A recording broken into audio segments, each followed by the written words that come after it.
तुमचा त्या ठिकाणी तोल गेला सर. तोल गेला आणि त्यांना रामधारी सिंह दिनकर पाठीमागे होते. त्यांनी त्यांना सांभाळलं, पडता पडता वाचवलं. त्यावेळेस रामधारी सिंह दिनकरांना पंडितजी म्हणाले, रामधारीजी तुम्ही नसतात तर आज मी कोसळलो असतो, मी पडलो असतो. तेव्हा रामधारी सिंह दिनकरांनी उत्तर दिलं होतं, फार सुंदर उत्तर दिलं होतं. ते म्हणाले की नेहरूजी जेव्हा जेव्हा राज्यकर्ते डगमगतात तेव्हा तेव्हा त्यांना साहित्यच आणि कविताच साथ देण्याचं काम. बहुत बढ़िया, बहुत बढ़िया. मला वाटतं कविता ही तुम्हाला आणि मला साथ देण्याचं काम करते. आणि म्हणून मी एक छोटीशी माझी कविता सादर करण्याचा प्रयत्न करेन. तुम्हाला आवडली तर नक्कीच द्या. आपण प्रेमाच्या माहोलमधून थोडंसं सामाजिकतेचा माहोल, एक छोटासा माहोल सादर करतोय, कविता सादर करतो. कविता हिंदी मराठी दोन्ही ओके ओके. सलाड नाही, माझ्या मराठी सलाड जर सादर करायचं तर पहा.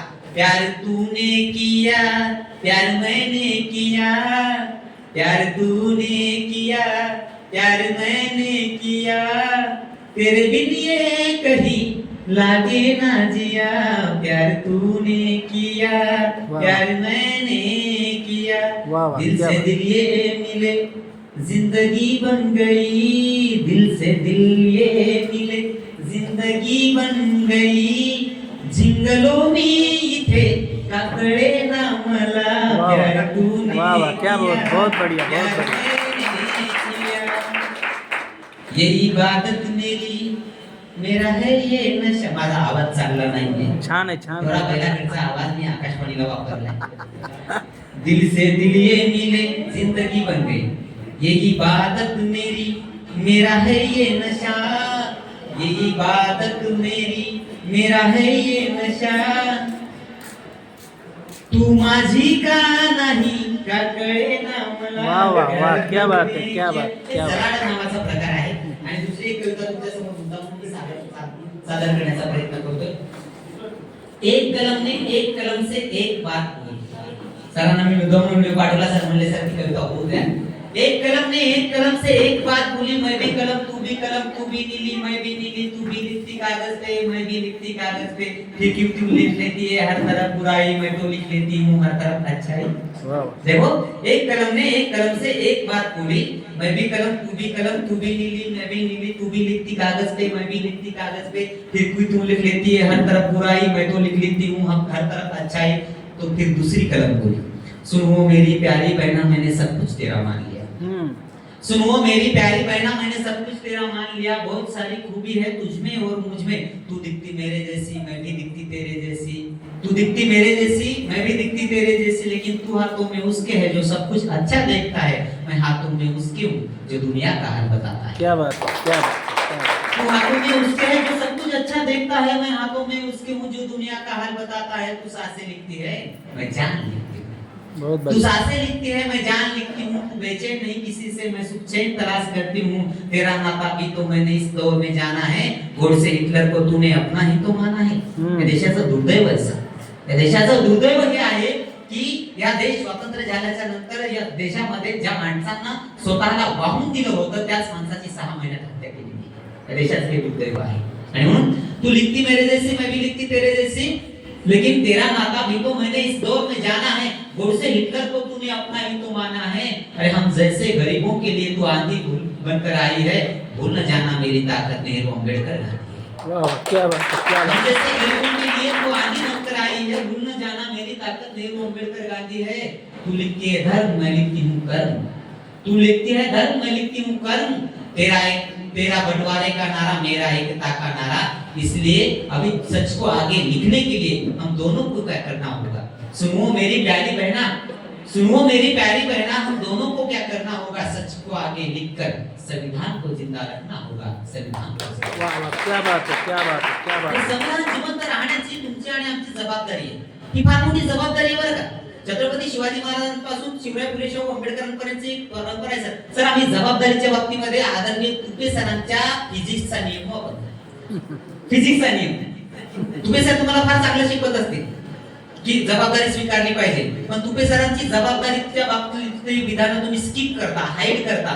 10 सेकंद कसं एखादा पिक्चर आवडला नाही की 10 सेकंदानं पुढं घ्या. तसंच सरांनी सांगितलेली चांगली विधानं तुम्ही बाजूला ठेवत असतात. जबाबदारीच्या बाबतीमध्ये आम्ही फिजिक्सचा नियम वापरतो. फिजिक्सचा नियम फार सुंदर आहे. फिजिक्सचा नियम सांगतो एखादी वस्तू जड असेल तर ढकला सोपं जातं.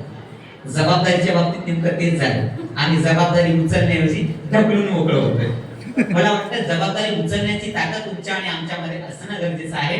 आणि म्हणून मला सांगणं महत्त्वाचं आहे की जेव्हा काय आहे सर, तुम्ही म्हणताय ना, मला सर आल्याच्या नंतर म्हणजे सर महाविद्यालयातली लोकसंख्या थोडीशी कमी आहे किंवा इकडे तिकडे थोडीशी गर्दी जास्त असते व्हॉट्सअप वरती. सर परीक्षेचा काळ आहे आणि गर्दी असू द्या ना. म्हणजे जेव्हा प्राचार्य शिवाजीराव भोसले एके ठिकाणी गेले होते सर, आणि प्राचार्य शिवाजीराव एके ठिकाणी गेल्याच्या नंतर एका त्याच गावामध्ये लावण्यांचा देखील कार्यक्रम होता.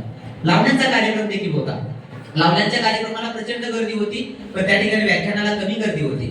तेव्हा एक जण आले आणि म्हणाले सर थोडीशी गर्दी कमी आहे, थोडंसं तुम्ही यातच वागून घ्या. मी म्हणलं हरकत नाही. म्हणजे प्राचार्य शिवाजीराव भोसले म्हणाले मी हरकत नाही, कारण दारूच्या अड्ड्यावरती लोक स्वतःहून जातात. दुधाचं रतीब मात्र घरोघरी नेऊन पोहोचवावं लागतं. मला वाटतं तुमचं महाविद्यालय दुधाचं रतीब ते घरोघरी नेऊन पोहोचवण्याचं काम करत आहे. आणि पोहोचवत असताना तुम्हाला आणि आम्हाला एक नवा संदेश देत आहे. या संदेशातून तुम्हाला आम्ही नेमकं काय शिकलं पाहिजे, याच्यातून सगळं काही शिकत असताना यातून काय केलं पाहिजे. आणि या सगळ्या गोष्टी माहिती आहेत का, की या सगळ्या गोष्टी तुम्हाला आणि आम्हाला एका वेगळ्या मार्गावरती घेऊन जातात. हा मार्ग कोणता असतो? महापुरुषांनी काय केलेलं आहे, गतिमान चक्र फिरवण्याचं काम केलेलं आहे. बहुजन हिता बहुजन सुखाचं सत्यमेव जयते. तुम्हाला आणि आम्हाला ते बहुजन हिता बहुजन सुखाचं चक्र गतिमान करायचं आहे. बहुजन, बहु म्हणजे सगळे चालू, पण जिथे जिथे बदल हवा आहे तिथे तिथे बदल स्वीकारणं गरजेचं आहे. तुम्हाला खरंच सांगतोय की मी त्यावरती भाष्य करत नाही, कारण त्यावरती तुमच्या महाविद्यालयात राजश्रीनं भाष्य फार सुंदर तिच्या कवितेतून केलेलं आहे. कारण राजकारणाची स्थिती कवितेतून बोलत असताना किती वाईट आहे सर. अहो एक नेता को साफ डसा, एक नेता को साफ डसा, अरे नेता मजो में साफ चल बसा. देशाची अवस्था आहे. आणि म्हणून म्हणजे यातून आपल्याला कविता सुचत असतात. आणि म्हणून कविता सुचत असताना त्यातून कवितेतून काय घ्यायचंय, व्हॅलेंटाईन वीक सुरू आहे, भरपूर काही घ्या मित्रांनो, स्वच्छंदी आयुष्य जगा. पण आपले जे काही प्राधान्यक्रम आहे ते सोडू नका. मी प्राधान्यक्रम माझे निवडले. मी तुम्हाला खरं सांगतो, माझं उदाहरण पुन्हा एकदा मी काय सांगतोय, ज्यावेळी मी स्वतः छत्रपती संभाजीनगर तेव्हाच्या औरंगाबाद मध्ये आलो सर 2010 ला तिथं आल्याच्या नंतर माझी भाषा, माझं जे काही होतं सगळं ते काही अगदी गावढळ होतं. आणि गावढळ होतं तर मला असं वाटायचं कधी कधी की आपण आकाशवाणीला जावं आणि आकाशवाणीला गेल्याच्या नंतर तिथे आपली कविता सादर व्हावी, आपलं कुणीतरी मुलाखत घ्यावी. सर मी कविता घेऊन गेल्याच्या नंतर कविता त्या ठिकाणी घेऊन गेलो, त्यांना दाखवल्या तर ते म्हणले की नवीन कविता लिहून आणा, त्या कविता तुमच्या सादर होऊ शकत नाही. कारण आकाशवाणीला एक कोडक कंडक्ट आहे की रस्त्याचा भिकाऱ्यापासून पंतप्रधानांपर्यंत कुणीच दुखावलं गेलं नाही पाहिजे. तिथे त्यांना म्हणजे तारे जमीनवरच्या कविता हव्या असतात, म्हणजे अगदी खूप चांगल्या कविता हव्या असतात तिथे. आणि मग ती कविता मी सादर करू शकलो. मला तेव्हा आकाशवाणीकडून कविता नाकारल्या सर, पण मी जिद्द 2011 ला मी जिद्द ठेवली होती. ज्या आकाशवाणीने आपल्या कविता नाकारल्या त्याच कविता आपण जगभर सादर करायच्या. एक रेडिओ स्टेशन तुम्हाला नाकारू शकेल, पण समोरचा श्रोता वर्ग कधीच तुम्हाला नाकारू शकत नाही. मी आतापर्यंत सादर केलेलं तुम्ही सगळं अगदी तन मन धनानं ऐकून घेतलं, हा माझा विजय आहे. आणि एक ठरवलं, माझा प्राधान्यक्रम ठरवला. ज्या आकाशवाणीनं आपल्याला नाकारले ना, तिथे एकदा तरी एक तरी मुलाखत चांगल्या प्रकारे घेऊन यायचं आणि मग आपली कॅपॅसिटी दाखवायची. सर आज मी माझं स्वप्न पूर्ण केलं. स्वप्नांच्या पाठीमागे इतका धावलो, इतकं वाचन केलं, चांगला अभ्यास केला, चांगली माणसं भेटत गेली, जाधव सरांसारखी, तुपे सरांसारखी, अगदी कंधारे सर, भोंबरे सरांसारखी मित्र भेटत गेली. आणि इतका प्रयत्न केला की ज्या आकाशवाणीनं कविता नाकारल्या होत्या त्याच आकाशवाणीवरती गेल्या 7 वर्षांपासून आज मी तिथे नोकरी करतोय. सांगण्याचं तात्पर्य काय आहे की तुम्ही प्रवास तुमचा सुरू ठेवा. सर मी मुद्दामून तुम्हाला शिक्षण तुम्हाला काय देऊ शकतं, सरांनी माझ्या फेलोशिप बद्दल सांगितलं आणि आज तुमच्या सरांच्या सगळ्यात तुम्ही मार्गदर्शक आहात सर. सगळ्या विद्यार्थ्यांना 25-25 लाखाची सध्या फेलोशिप मिळते. आरती, मारती, सारथी, महाज्योती हे शब्द तुमच्या लक्षात राहिले तर तुम्ही युट्यूबला सर्च करू शकता. सध्या ते एक्सप्लेन नाही करत मी तुम्हाला सांगतो की स्कॉलरशिप महाविद्यालयामध्ये असताना, विद्यापीठामध्ये आलेल्या असताना मला सर 5,000 स्कॉलरशिप मिळायची आणि हॉस्टेलला जी मुलं राहतात त्यांना 9,000 रुपये स्कॉलरशिप मिळायची.